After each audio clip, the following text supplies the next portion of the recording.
So hello everyone, welcome back to my channel. आज के इस लेक्चर में हम लोग पैरेललोग्राम के क्वेश्चन डिस्कस करेंगे। पैरेललोग्राम क्या होते हैं, ये चीज़ें हम पहले अपने वीडियो में डिस्कस कर चुके हैं। तो आज का ये सेशन सिर्फ और सिर्फ क्वेश्चन बेस्ड रहने वाला है, और बाकी पैरेललोग्राम के कुछ काइंड जो हैं, कितने टाइप के पैरेललोग्राम और होते हैं, हम वो डिस्कस करेंगे। तो पहले हम क्वेश्चन पे आते हैं। तो चलिए शुरू करते हैं। तो हमारा पहला क्वेश्चन है, कंसीडर द फॉलोइंग पैलोग्राम। ठीक, आपको जो ये तीनों इमेज दिख रही है, इनको मानना है कि ये पैलोग्राम है। ठीक, उसके बाद आपको एक्स वाई और जेड की वैल्यू निकालनी है। तो पहले पैलोग्राम की हम तीन इंपॉर्टेंट प्रॉपर्टी के बारे में बात करते हैं, जो मैंने पहले अपने लेक्चर में बता रखी है, लेकिन ये क्वेश्चन करने के लिए आपको तीनों प्रॉपर्टी की नॉलेज होनी चाहिए। तो पहली प्रॉपर्टी क्या है? पहली प्रॉपर्टी है अपोजिट एंगल जो होते हैं, पैलोग्राम के जो अपोजिट एंगल होते हैं वो क्या होते हैं? इक्वल होते हैं। ठीक। दूसरी प्रॉपर्टी क्या होती है? जो पैलोग्राम की अपोजिट साइड होती है, अपोजिट साइड, वो भी क्या होती है? वो भी इक्वल होती है। पैरेलल भी होती है, इक्वल भी होती है। ठीक, पैरेलल भी होती है। और तीसरी प्रॉपर्टी क्या है? जो एडजेसेंट एंगल होते हैं, एडजेसेंट मतलब बगल के एंगल, जो एक एंगल मान लीजिए ये है, तो इसके बगल वाला जो एंगल होगा ये, तो इन दोनों एंगल का सम कितना होता है? एडजेसेंट एंगल का सम कितना होता है? एडजेसेंट एंगल का सम कितना होता है? 180 डिग्री। एडजेसेंट एंगल क्या होते हैं? सप्लीमेंट्री होते हैं। तो पैरेललोग्राम की आपको ये तीन प्रॉपर्टी पता होनी चाहिए। अगर आपको ये तीनों प्रॉपर्टी पता है तो आप इनमें से हर एक क्वेश्चन सॉल्व कर लेंगे। तो आते हैं अपने पहले क्वेश्चन की तरफ। आपको क्या करना है? एक्स वाई और जेड की वैल्यू निकालनी है। तो आपको पहली प्रॉपर्टी के हिसाब से क्या है? अपोजिट एंगल क्या होते हैं? इक्वल होते हैं। तो अगर एंगल बी 100 डिग्री है, तो इसकी अपोजिट कौन सा एंगल है? Angle D. यहाँ पे वाई है, वाई क्या है? वो डिग्री, एंगल की वैल्यू है। एंगल क्या है? एंगल डी है। ठीक। तो वाई की वैल्यू क्या हो जाएगी? ये भी 100 हो जाएगी। क्यों? क्योंकि अपोजिट एंगल इक्वल होते हैं। अब एक्स और जेड की वैल्यू कैसे निकालेंगे? एक्स और जेड की वैल्यू निकालने के लिए आपको ये पता होना चाहिए कि जो एडिशन साइड होती हैं, एडिसेंट एंगल होते हैं, सॉरी, जो पैरेललोग्राम के एडिसेंट एंगल होते हैं, मतलब बगल वाले एंगल, उनका सम कितना होता है? 180 डिग्री। तो एंगल बी अगर 100 डिग्री है, तो एंगल सी की वैल्यू क्या होगी? अगर angle B plus angle C का सम 180 आना चाहिए, या एंगल बी इसका या इसका भी 180 आ सकता है, plus angle A equal to 180। अब कुछ कहेंगे सर एंगल ए जो है वो एंगल डी का भी एडजेसेंट है। हाँ, तो आप ऐसे भी कर सकते हैं, angle D plus angle A 180, या आप angle D plus angle C equal to 180। अब भाई बी और डी, बी एंगल बी और एंगल डी वो तो बराबर ही है ना, तो चाहे आप बी से निकालिए चाहे डी से निकालिए, बात एक ही है। ठीक। तो अब आते हैं कि क्या करना है। तो ये 100 हो गया आपका। तो अब भाई एडजेसेंट एंगल क्या होंगे? 180 होगा। तो अगर ये 100 है, ये कितना हो जाएगा? 80 हो जाएगा। सिंपल। और अपोजिट एंगल इक्वल होते हैं, तो अगर ये 80 है तो ये एंगल कितना हो जाएगा? 80। तो यहाँ से एक्स की वैल्यू क्या आ गई? एक्स की वैल्यू आ गई 80। वाई की क्या आ गई? वाई की आ गई 100। जेड की क्या आ गई? जेड की आ गई 80। पहला क्वेश्चन सॉल्व हो गया। ठीक। अब बढ़ते हैं अपने दूसरे क्वेश्चन की तरफ। पहले इसको लेबल कर लेते हैं। इसको मानते हैं ए, इसको मानते हैं बी, ये है हमारा सी और ये है डी। ठीक। तो वाई की वैल्यू देखते ही बता देंगे। अपोजिट एंगल इक्वल, तो एंगल बी अगर 80 है तो एंगल डी कितना हो जाएगा? 80 डिग्री। ठीक। अब ये 80 आ गया। अब एडजेसेंट एंगल क्या होंगे? एडजेसेंट एंगल 180 होते हैं। एडजेसेंट एंगल का सम कितना होता है? 180। तो ये 80 है, ये 80 है, तो ये कितना हो जाएगा? 100। ठीक। अब एंगल जेड निकालने के लिए आपको एक प्रॉपर्टी पता होनी चाहिए। क्या? कि जो इंटीरियर एंगल होता है, पैलोग्राम नहीं, किसी भी पॉलीगन में जो इंटीरियर एंगल होता है और जो एक्सटीरियर एंगल होता है, उसका सम भी कितना होता है? उसका सम भी 180 होता है। क्यों? क्योंकि आप ये देखिए, ये क्या है? एक सीधी लाइन। अब मैं अगर आपसे पूछूं एक लाइन पे बना एंगल कितना होता है, तो 180। भैया लीनियर एंगल कितना होता है? 180। ठीक। ये 90 डिग्री है, दो 90 डिग्री, दो 90 डिग्री प्लस करिए तो एक लाइन बन जाएगी। तो ये लाइन पे बना एंगल कितना होता है? 180 डिग्री। तो यहाँ पे आपको ये लाइन ही तो दिख रही है। आप ऐसे समझ सकते हैं कि लाइन में बना हुआ एंगल 180 होता है, या जो इंटीरियर एंगल होता है और एक्सटीरियर एंगल होता है किसी भी पॉलीगन में, एक इंटीरियर एंगल और एक्सटीरियर एंगल किसी भी पॉलीगन में, उनका सम कितना होता है 180 डिग्री। तो आपको पता है इंटीरियर एंगल कितना होगा यहाँ पे 100 डिग्री, इंटीरियर एंगल कितना होगा 100 डिग्री। तो ये कितना हो जाएगा, अगर इसका और इसका सम 180 है तो 100 में हम कितना प्लस करेंगे कि 180 हो जाए 80। तो इस क्वेश्चन में z की वैल्यू क्या आ गई 80, y की वैल्यू क्या आ गई 80, z x की वैल्यू क्या आ गई 100। ठीक। तो होप आपको ये दोनों क्वेश्चन समझ में आए होंगे। अब बढ़ते हैं अपने तीसरे तीसरे क्वेश्चन की तरफ। तो तीसरे क्वेश्चन में है, तो क्वेश्चन में क्या है कि अभी इन दोनों क्वेश्चन में हमसे साइड्स एंगल पूछे गए थे। अब तीसरे क्वेश्चन में हमसे पूछी गई है साइड। तो साइड की भी प्रॉपर्टी पता होगी आपको कि अपोजिट साइड्स जो होती हैं पैरेललोग्राम की वो इक्वल होती हैं। तो अगर s से n तक की वैल्यू आपको दी गई है 26, तो g से u तक की वैल्यू भी क्या हो जाएगी 26, क्योंकि अपोजिट साइड्स इक्वल होती हैं। तो क्या हम लिख सकते हैं 3y-1 इज इक्वल टू 26? हाँ बिल्कुल लिख सकते हैं, क्योंकि ये साइड g से u और s से n इक्वल होगी। तो इसकी वैल्यू 3y-1 की वैल्यू कितनी होगी 26 होगी। अब जी एस, ये साइड है जी एस, ये साइड है यू एन या एन यू, कुछ भी बोलिए आप। तो थ्री, ये साइड है 3x और ये कितनी है 18। तो क्या 3x की वैल्यू 18 होगी, हाँ होगी। 3x की वैल्यू कितनी होगी 18। तो यहाँ से हम y और x की वैल्यू निकाल लेंगे कैसे, 1 यहाँ पे LHS में है, इसको RHS में लेके आएंगे तो क्या हो जाएगा +1 हो जाएगा। तो लिख सकते हैं हम लोग 3y is equals to 26 + 1, 3y is equals to 27। अब यहाँ पे 3 से डिवाइड कर दीजिए दोनों तरफ, तो y की वैल्यू क्या आ गई 9। y की वैल्यू क्या आ गई अपनी 9 आ गई। अब x की भी ऐसे निकाली है, x के निकालने के लिए क्या करेंगे हम लोग, दोनों तरफ 3 से डिवाइड कर देंगे। तो x की वैल्यू क्या आ गई 6। ठीक, x की वैल्यू आ गई 6 और y की वैल्यू आ गई 9। तो ये थे हमारे 3 क्वेश्चन जो बेस्ड थे। अब हम करेंगे क्वेश्चन नंबर 4। तो अब हम आते हैं क्वेश्चन नंबर 4 पे। तो क्वेश्चन नंबर 4 पे आपको क्या दिया गया है, the measures of two adjacent angle of a parallelogram are in the ratio 3:2। दो एडजेसेंट एंगल है, उनका आपको मेजर कितना दिया गया है, एक का दिया है 3, एक का दिया है 2, 3:2 ये रेशियो है। ठीक।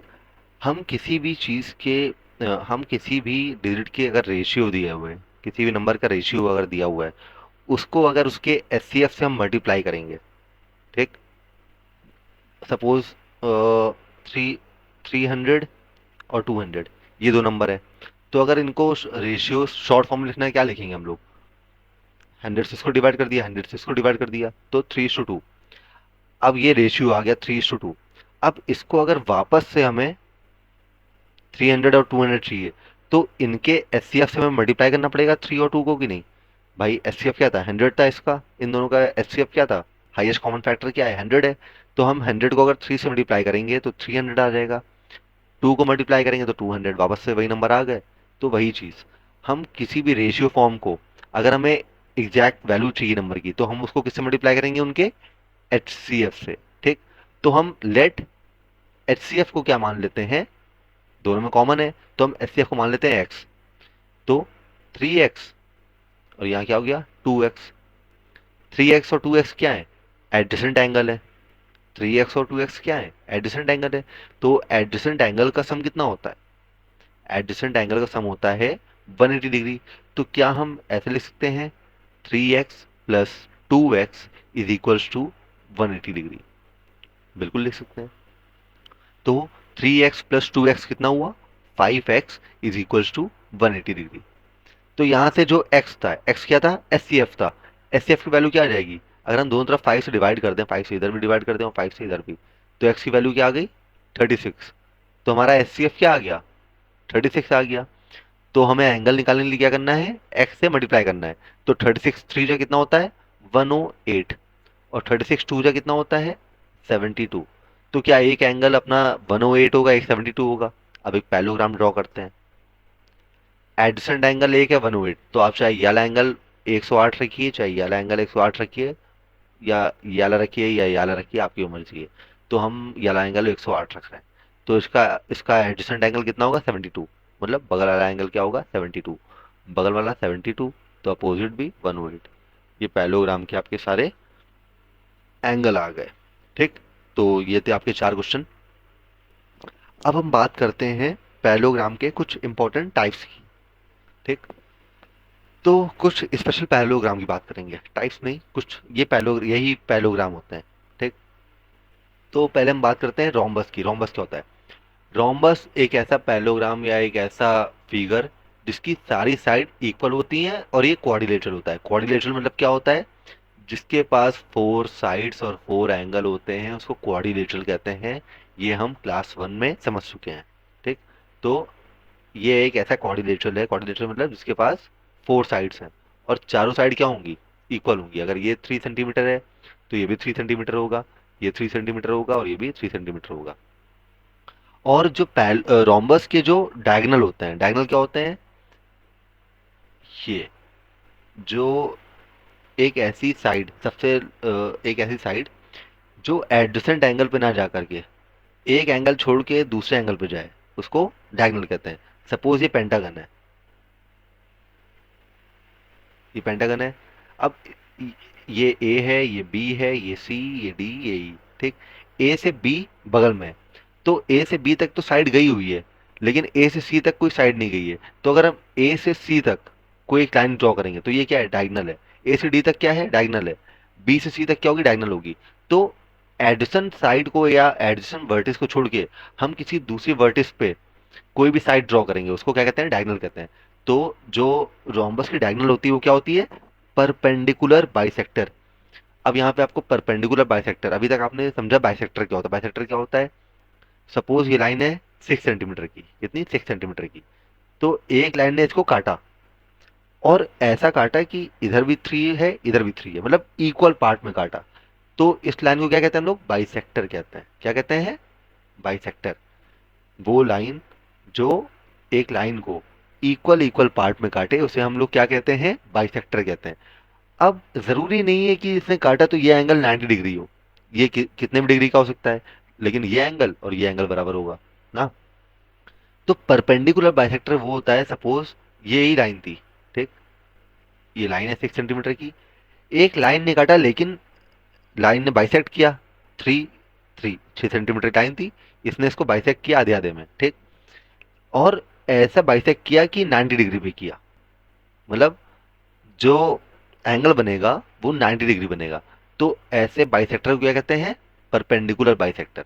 ठीक, यहाँ पे एंगल 90 डिग्री नहीं था, अगर यहाँ पे भी एंगल 90 डिग्री होता तो ऐसा ये साइन होता है। तो ये इसको क्या कहते हैं? Perpendicular bisector. तो रोम्बस का जो डायगोनल होता है वो क्या होता है? परपेंडिकुलर बाइसेक्टर, मतलब ये सारे एंगल 90 डिग्री के होंगे। ठीक, तो ये बात थी रोम्बस की। अब बात करते हैं रेक्टेंगल की। रेक्टेंगल आपको पता होगा, अपोजिट साइड्स क्या होती हैं? इक्वल होती हैं। ये ब्रेथ होगी और ये लेंथ होगी, तो लेंथ लेंथ के बराबर होगी और ब्रेथ ब्रेथ के बराबर होगी। ठीक, तो ब्रेथ की अपोजिट ब्रेथ होगी, तो अपोजिट साइड्स क्या होती हैं? इक्वल होती हैं। और डायगनल्स क्या होते हैं? जो रेक्टेंगल के डायगनल्स होते हैं, डायगनल्स भी क्या होते हैं? इक्वल होते हैं। ठीक, तो रेक्टेंगल एक ऐसा पैरेललोग्राम होता है इसकी एंगल भी इक्वल होते हैं। जितने भी एंगल होते हैं सारे कितने होते हैं? 90 डिग्री। हाँ, एक जरूरी चीज, अगर आपको पॉलीगन में इंटीरियर एंगल एक्सटीरियर एंगल का सम, तो आपको बताया मैंने कि एक्सटीरियर एंगल का सम क्या होता है? एक्सटीरियर एंगल का सम क्या होता है? 360 डिग्री। अगर आपको इंटीरियर एंगल का सम निकालना है तो आपको ये फॉर्मूला याद रखना पड़ेगा। क्या? n-2, इसको मल्टीप्लाई करना है 180 से। तो सपोज ट्राइंगल है, ट्राइंगल ये जो x होगा, x की जगह पे आपको नंबर ऑफ एक्स की जगह पे आपको नंबर ऑफ साइड रखनी पड़ेगी। तो मान लीजिए 3 साइड का है, ये पॉलीगन का, किसी भी पॉलीगन का, किसी भी पॉलीगन का इंटीरियर जो एंगल होते हैं, पॉलीगन क्या होता है? Triangle, quadrilateral, pentagon, hexagon. ठीक, ये सब पॉलीगन होते हैं। तो आपको पॉलीगन का जो टोटल इंटीरियर एंगल होंगे, सम ऑफ इंटीरियर एंगल निकालने का फॉर्मूला क्या है? n-2 multiplied by 180। और यहाँ पे n की जगह हम लोग क्या रखेंगे? n equal to number of side. ठीक। तो सपोज ट्राइंगल का निकालना है, तो ट्राइंगल में कितनी साइड होती है? Three. Three minus two, one. One into 180 कितना हो गया? 180। तो ट्राइंगल के तीनों एंगल का सम कितना होता है? 180 डिग्री होता है। ठीक। अब क्वाड्रिलेटरल में कितनी साइड होती है? फोर। तो four minus to, two into 180। तो एक क्वाड्रिलेटरल के सारे इंटीरियर एंगल का सम कितना होगा? 360 डिग्री। ठीक। अब पेंटागन में five minus two, three into 180, तो 540 डिग्री। तो पेंटागन के इंटीरियर एंगल का सम कितना होगा? 540 डिग्री। तो आपको ये जो फॉर्मूला है ये याद रखना है। और याद नहीं रखना है, आप बस ये समझिए कि ट्राइंगल के तीनों एंगल का सम कितना होता है? 180 होता है। तो n-2 ना। अब वहां से बेसिक उठा सकते हैं कि 180 से मल्टीप्लाई हो रहा है, तो मतलब यहाँ का आंसर बनाना चाहिए। तो n-2 आप ऐसे समझ सकते हैं कि ट्रायंगल, अगर हम ट्रायंगल की बात करें तो ट्रायंगल के तीनों इंटीरियर एंगल का सम कितना होता है? 180 डिग्री होता है। तो इस फॉर्मूले में 180 से मल्टीप्लाई हो रहा है, तो 180 से क्या मल्टीप्लाई होगा कि 180 आए? वन। तो n-2, एन की जगह साइड रखते हैं, तो यह आपको याद होना चाहिए। ठीक। जितनी भी साइड उसमें टू माइनस करके 180 से मल्टीप्लाई कर देंगे तो आपका इंटीरियर एंगल का सम आ जाएगा। ठीक। तो हम कहाँ थे? हम रेक्टेंगल पे थे। तो पहले मैं ये रब कर लेता हूँ। हाँ। तो हम रेक्टेंगल पे थे। रेक्टेंगल का क्या पढ़ा हमने? ये पैरेललोग्राम हो तो इसके एंगल इक्वल होते हैं। ये सपोज ये एक रेक्टेंगल है, बढ़िया है ना? हाँ। तो ये एंगल हो, ये एंगल हो, सारे एंगल कितने होंगे? इक्वल होंगे। तो अभी मैंने आपको एक फॉर्मूला बताया, क्या? n-2 multiplied by 180। ये क्या है? ये किसी भी पॉलीगन के, ये किसी भी पॉलीगन के इंटीरियर एंगल निकालने का फॉर्मूला है, सम ऑफ इंटीरियर एंगल, कि जो अंदर के एंगल होंगे इनका सम कितना होगा। तो ये क्या है? क्वाड्रिलेटरल है। कितनी साइड है? ये फोर साइड है। तो एन की जगह पे हम क्या रखेंगे? साइड। तो four minus two equal to two into 180, कितना आ गया? 360। अगर ये 360 इनका सम होगा, इन चारों एंगल का सम कितना है? 360 है। अब 360 को अगर फोर से डिवाइड करेंगे कितना आएगा? 90। तो 90 90 90 90। रेक्टेंगल के सारे एंगल कितने होते हैं? 90 डिग्री के होते हैं, सारे एंगल इक्वल होते हैं। ठीक। डायगनल क्या होते हैं? रेक्टेंगल के इक्वल लेंथ के होते हैं। जो रेक्टेंगल के डायगनल होते हैं वो भी इक्वल लेंथ के होते हैं। लेकिन डायगनल जो होते हैं परपेंडिकुलर बाइसेक्टर नहीं होते। रोम्बस में परपेंडिकुलर बाइसेक्टर होते हैं, इसमें बाइसेक्ट करते हैं। ये चीज ऐसे बाइसेक्ट कर रहे होंगे, लेकिन ये 90 डिग्री एंगल बना रहे होंगे, ये कंफर्म नहीं है, ये नहीं बना ही नहीं रहे होंगे। ठीक। इसके जो डायगनल होते हैं वो 90 डिग्री का एंगल बना रहे होते हैं जब बाइसेक्ट कर रहे होते हैं। ठीक। इसके भी हाफ हाफ में बाइसेक्ट, ये छः, मान लीजिए ये 6 सेंटीमीटर की लाइन है, तो ये 3 सेंटीमीटर और 3 सेंटीमीटर में डिवाइड तो करेगा, लेकिन 90 डिग्री का एंगल नहीं बनाएगा डिवाइड करते समय। आपको ये समझना है बाइसेक्टर और परपेंडिकुलर बाइसेक्टर में। तो रेक्टेंगल के जो डायगोनल होते हैं वो इक्वल तो होते हैं और बाइसेक्ट भी करते हैं, लेकिन परपेंडिकुलर बाइसेक्ट नहीं करते हैं। ठीक। 90 डिग्री का एंगल नहीं बनाते हैं। अब बारी आती है स्क्वायर की। स्क्वायर क्या होता है? स्क्वायर एक रेक्टेंगल ही होता है रेक्टेंगल होता है, हाँ, लेकिन साइड्स इक्वल होती हैं। मतलब रेक्टेंगल की सारी प्रॉपर्टी नहीं, रेक्टेंगल की तरह होता है, बस ये क्या है, ये भी 90 डिग्री, ये भी 90 डिग्री, 90, सारे एंगल भी बराबर होते हैं, सारी साइड्स भी बराबर होती हैं। रोम्बस और स्क्वायर सेम होते हैं। सारे रोम्बस क्या होते हैं? स्क्वायर होते हैं। क्यों?